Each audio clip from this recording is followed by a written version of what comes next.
Bienvenue à tous. On plonge aujourd'hui dans l'univers, ou plutôt l'univers des idées, d'un personnage assez fascinant. Fascinant, oui, et incontournable. Karl Wallace, on le connaît tous de nom, mais est-ce qu'on le connaît vraiment? C'est ce qu'on va essayer de voir ensemble. Ah, c'est un vaste sujet, mais on va tenter de démêler un peu tout ça. Exactement, on va parler de sa vie, bien sûr, mais surtout de ses idées, qui continuent à faire couler beaucoup d'encre. Des idées qui ont marqué l'histoire et qui restent d'actualité, on peut le dire. Alors, avant de plonger dans le grand bain du marxisme, est-ce qu'on pourrait commencer par quelques repères biographiques pour situer le personnage? Oui, bien sûr. Karl Marx, né en 1818 à Trèves, en Allemagne. En Allemagne? Enfin, en Prusse à l'époque, c'est important de le préciser. Ah oui, c'est vrai, le contexte historique a son importance. Donc il est né dans une famille juive, son père est avocat. Avocat? Intéressant. On pourrait penser que ça le prédisposait à une carrière juridique. Oui, c'est vrai, mais la vie de Marx va prendre un tout autre tournant. Et d'ailleurs, son père se convertit au christianisme. Ah oui, c'est un élément important. Une conversion qui peut s'expliquer par le contexte social de l'époque, l'antisémitisme était assez répandu. On imagine que ça a dû influencer Marx, grandir dans cet environnement. C'est fort probable, oui, la question de l'identité, de la religion, ça a sans doute nourri sa réflexion. Et ses études alors? Il commence par étudier le droit, comme son père à Ban, puis à Berlin. Le droit donc, mais il s'en détourne. Oui, il se passionne pour la philosophie et il obtient son doctorat à l'université de Jena en 1841. Un doctorat en philosophie, ça promet. Sa thèse porte sur la philosophie grecque antique, déjà on voit son intérêt pour les grandes questions. Et c'est à cette époque qu'il rencontre les idées d'un certain Hegel. Exactement. Hegel, c'est le philosophe en vogue à l'époque, un penseur très influent. Et Marx est séduit par ses idées. Disons qu'il est influencé, oui, notamment par la dialectique hégélienne. La dialectique Quesaco. En gros, c'est l'idée que l'histoire progresse par la confrontation d'idées opposées. La thèse, l'antithèse et la synthèse. Ah d'accord, je vois le concept. Mais Marx ne se contente pas de suivre Hegel aveuglément. Il va critiquer certains aspects de sa pensée. C'est là qu'il commence à s'éloigner de Hegel. Oui, on peut dire ça. Marx fait partie d'un groupe qu'on appelle les jeunes hégéliens. Les jeunes hégéliens, un nom qui sonne un peu rebelle. Oui, ils remettent en cause certains fondements de la philosophie hégélienne, notamment l'idéalisme. L'idéalisme. Pour simplifier, c'est l'idée que l'esprit, les idées, ont la primauté sur la matière. D'accord. Et Marx rejette cette idée. Oui, il va développer une approche qu'on appelle le matérialisme. Le matérialisme. C'est l'idée inverse, en quelque sorte. Pour Marx, ce sont les conditions matérielles qui déterminent la conscience, les idées. Ah, je vois. C'est comme dire que l'environnement, le contexte économique, influence notre façon de penser. Exactement. Pour Marx, ce ne sont pas les idées qui font l'histoire, mais les rapports de production, l'organisation du travail, la manière dont on produit les biens matériels. Intéressant. Donc pour Marx, l'économie a un rôle central dans l'évolution des sociétés. Absolument, c'est ce qu'il appelle le matérialisme historique. On va y revenir plus en détail, promis. Mais avant ça, j'aimerais qu'on revienne sur la conversion du père de Marx au christianisme. Ah oui, c'est là un point qui mérite qu'on s'y attarde. On a évoqué l'antisémitisme de l'époque. Est-ce que Marx lui-même en a souffert?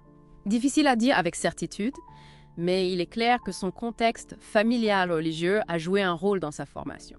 Il a grandi avec cette idée de différence, d'exclusion.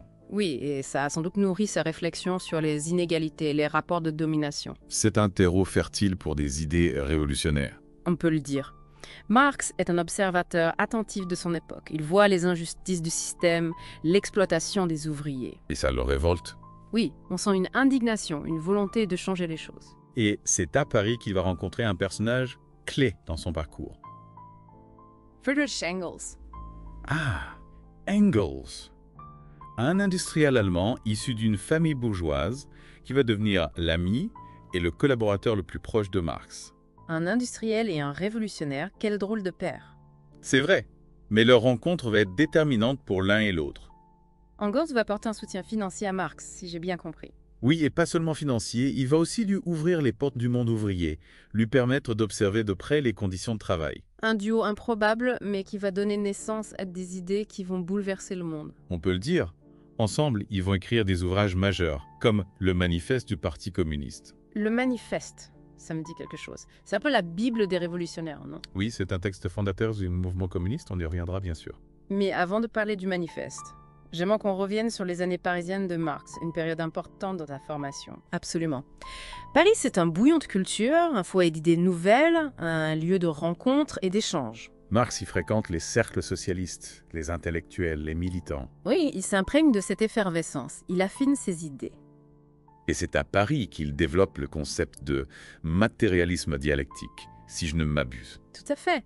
Il combine le matérialisme de Feuerbach avec la dialectique de Hegel, une synthèse audacieuse. Le matérialisme, on a vu ce que c'était, mais la dialectique, on peut y revenir. En gros, c'est l'idée de contradiction, de mouvement, de transformation permanente. Donc pour Marx, l'histoire n'est pas linéaire, elle est faite de conflits, de ruptures. Exactement. Et il va appliquer cette grille de lecture à l'analyse du capitalisme. Et là, ça devient explosif. Oui, pour Marx, le capitalisme est un système intrinsèquement injuste, basé sur l'exploitation d'une classe par une autre. La bourgeoisie et le prolétariat, c'est ça. Oui, la bourgeoisie, qui possède les moyens de production, exploite le prolétariat, qui ne possède que sa force de travail. On touche là au cœur de la pensée marxiste, la lutte des classes. Exactement. Pour Marx, l'histoire de toute société est l'histoire de la lutte des classes. Et cette lutte, elle est inévitable. Pour lui, oui, car les intérêts de la bourgeoisie et du prolétariat sont fondamentalement opposés. On a hâte d'en savoir plus, mais ça sera pour la prochaine fois. Avec plaisir, on va décortiquer tout ça en détail. À très bientôt pour la suite de notre plongée dans l'univers de Karl Marx. À bientôt. Alors, on a pas mal parlé de la vie de Marx, son parcours, ses influences. Maintenant, j'ai hâte qu'on s'attaque au cœur du sujet, ses idées. Vous avez évoqué le matérialisme historique, la lutte des classes. Est-ce qu'on pourrait décortiquer tout ça? Avec plaisir. Commençons par le matérialisme historique. C'est un peu la pierre angulaire de la pensée de Marx, une façon d'analyser l'histoire, de comprendre comment les sociétés évoluent. Ok, mais concrètement, ça veut dire quoi? C'est un peu abstrait comme concept. Imaginez une maison. La base de cette maison, ce sont les conditions matérielles d'existence. Comment les hommes produisent les biens nécessaires à leur survie, comment ils organisent le travail, comment ils répartissent les richesses. C'est ce qu'il appelle l'infrastructure. Et le reste de la maison? Eh bien, sur cette base matérielle se construit tout le reste, les institutions politiques, les lois, les idées, les valeurs, la culture, la religion. Tout ça, c'est la superstructure. Pour Marx, la superstructure est déterminée par l'infrastructure. En d'autres termes, ce sont les conditions matérielles qui façonnent les idées et non l'inverse. Ah, je vois. C'est comme si l'économie était le moteur de l'histoire et que tout le reste y suivait son cours. Exactement. Marx nous dit que ce n'est pas l'esprit humain qui crée le monde, mais que c'est le monde matériel, l'organisation de la production, qui influence la manière dont on pense, dont on vit, dont on organise nos sociétés. C'est une vision assez radicale. On a plutôt tendance à penser que ce sont les idées qui changent le monde. Oui, c'est une rupture avec la pensée traditionnelle, mais pour Marx, les idées ne sont pas des forces indépendantes. Elles sont le produit des conditions matérielles. Et c'est là que le concept de lutte des classes entre en jeu. Ah, la fameuse lutte des classes. On en a déjà parlé, est-ce qu'on pourrait en dire un peu plus? Bien sûr. Pour Marx, l'histoire de toute société est l'histoire de la lutte des classes. C'est-à-dire que dans chaque société, il existe des groupes sociaux qui ont des intérêts opposés parce qu'ils occupent des positions différentes dans le système de production. Par exemple, dans le système capitaliste. Dans le système capitaliste, on a d'un côté la bourgeoisie qui possède les moyens de production, les usines, les machines, etc. Et de l'autre, le prolétariat qui ne possède que sa force de travail. Et ces deux classes s'opposent. Oui, car leurs intérêts sont contradictoires. La bourgeoisie cherche à maximiser ses profits, ce qui implique d'exploiter le travail du prolétariat. Le prolétariat, lui, cherche à améliorer ses conditions de vie, ce qui implique de lutter contre l'exploitation de la bourgeoisie. Donc pour Marx, le conflit est inévitable. Oui, c'est une conséquence logique du système capitaliste. Tant que le capitalisme existera, il y aura une lutte entre les exploiteurs et les exploités. Et cette lutte, elle mène à quoi? Pour Marx, elle mène à la révolution. La lutte des classes va s'intensifier, les contradictions du capitalisme vont s'aggraver jusqu'à ce que le prolétariat prenne le pouvoir et instaure une société nouvelle sans classe, le communisme. Waouh, ça c'est radical. Mais comment ça se passe concrètement cette révolution? Est-ce que Marx a donné un mode d'emploi? Marx n'a pas donné de recette miracle pour la révolution. Il a analysé les conditions qui rendent la révolution possible, mais il n'a pas dicté un plan d'action précis. Pour lui, la révolution est un processus historique qui dépend de nombreux facteurs, les conditions matérielles, la conscience de classe du prolétariat, la capacité des révolutionnaires à s'organiser. C'est un peu flou tout ça. Est-ce qu'on pourrait avoir des exemples concrets de cette lutte des classes? Pour mieux visualiser, Prenons l'exemple des grèves ouvrières. Les ouvriers se mettent en grève pour obtenir de meilleurs salaires, de meilleures conditions de travail. C'est une forme de lutte des classes. Ou encore les mouvements sociaux qui réclament des droits pour les travailleurs, la sécurité sociale, la protection contre le chômage. Tout ça, ce sont des expressions de la lutte des classes. D'accord, je vois mieux. Donc la lutte des classes n'est pas forcément quelque chose de violent, de révolutionnaire au sens strict du terme. Ça peut prendre des formes plus pacifiques, plus progressives. Exactement. La lutte des classes peut prendre des formes très diverses, allant de la simple revendication syndicale à la révolution armée. L'important pour Marx, c'est de comprendre que cette lutte est inhérente au système capitaliste, qu'elle est le moteur du changement social. Et cette lutte, elle est toujours d'actualité aujourd'hui. On n'est plus vraiment au 19e siècle. Oui, absolument. Même si le capitalisme a évolué, même si les formes de lutte ont changé, le conflit fondamental entre capital et travail est toujours présent. On le voit avec les inégalités croissantes, la précarisation du travail, la financiarisation de l'économie. C'est vrai qu'on a l'impression que le fossé se creuse entre les riches et les pauvres, que le monde du travail devient de plus en plus dur, de plus en plus précaire. Oui, et c'est là que la pensée de Marx peut nous aider à comprendre ce phénomène. Marx nous donne des outils pour analyser les mécanismes de l'exploitation capitaliste, pour décrypter les rapports de force qui structurent nos sociétés. Donc même si Marx a écrit au 19e siècle, ses analyses restent pertinentes pour comprendre le monde d'aujourd'hui. C'est assez impressionnant. Oui, sans aucun doute. Bien sûr, il faut adapter ces analyses au contexte actuel, mais les concepts clés du marxisme, comme le matérialisme historique, la lutte des classes, la plus-value, restent des outils précieux pour analyser le capitalisme contemporain. On a beaucoup parlé de l'aspect économique et social de la pensée de Marx. Est-ce qu'il a aussi développé une réflexion sur l'individu, sur la nature humaine? C'est un aspect qui m'intrigue. Oui, absolument. Pour Marx, l'homme est un être social, un être qui se réalise à travers le travail, la création, la collaboration avec les autres. C'est une vision assez optimiste de l'homme.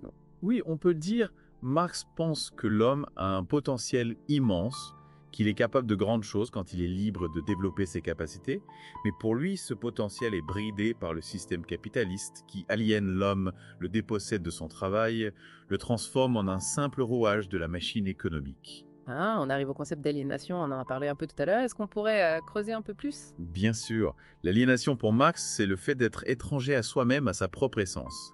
Dans le système capitaliste, le travailleur est aliéné de son travail, car il ne possède pas les moyens de production. Il ne contrôle pas le processus de production. Il ne décide pas de ce qu'il produit. C'est un peu comme si on lui volait une partie de lui-même. Oui, on peut le dire comme ça. Le travail pour Marx, c'est une activité essentielle pour l'homme. C'est à travers le travail qu'il se réalise, qu'il développe ses capacités. Et dans le système capitaliste, le travail est dénaturé, il est aliéné. Le travail devient un simple instrument de production, un moyen pour le capitaliste de faire du profit. Et quelles sont les conséquences de cette aliénation? J'imagine que ça doit être assez lourd à porter. Elles sont multiples et profondes. L'aliénation du travail entraîne une aliénation de soi-même, une perte de sens, un sentiment de frustration, de dépossession. Le travailleur se sent dévalorisé, impuissant, incapable de contrôler sa propre vie. C'est assez déprimant. Est-ce qu'il y a un moyen de sortir de cette aliénation, une lueur d'espoir? Pour Marx, la seule solution, c'est la révolution, c'est le renversement du capitalisme. Dans une société communiste, le travail ne serait plus aliéné car les travailleurs posséderaient collectivement les moyens de production.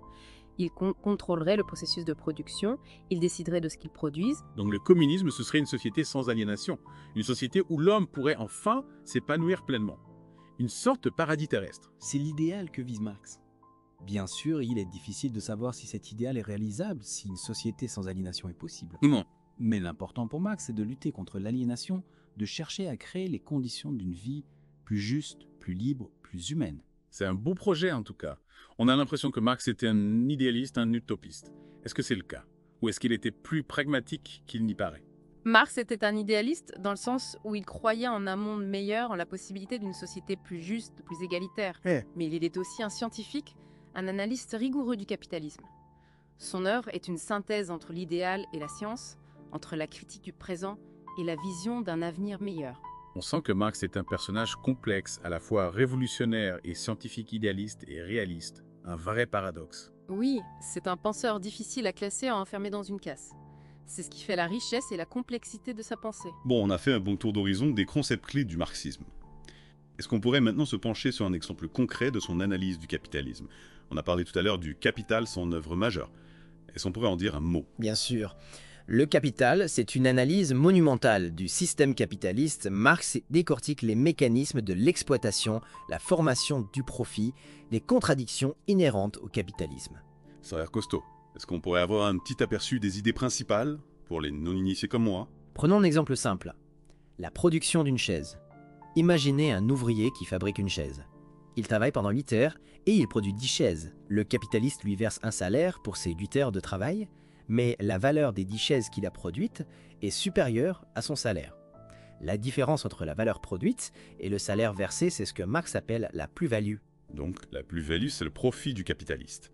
C'est ça qu'il empoche. Exactement. C'est la partie de la valeur produite qui est accaparée par le capitaliste sans qu'il ait fourni de travail.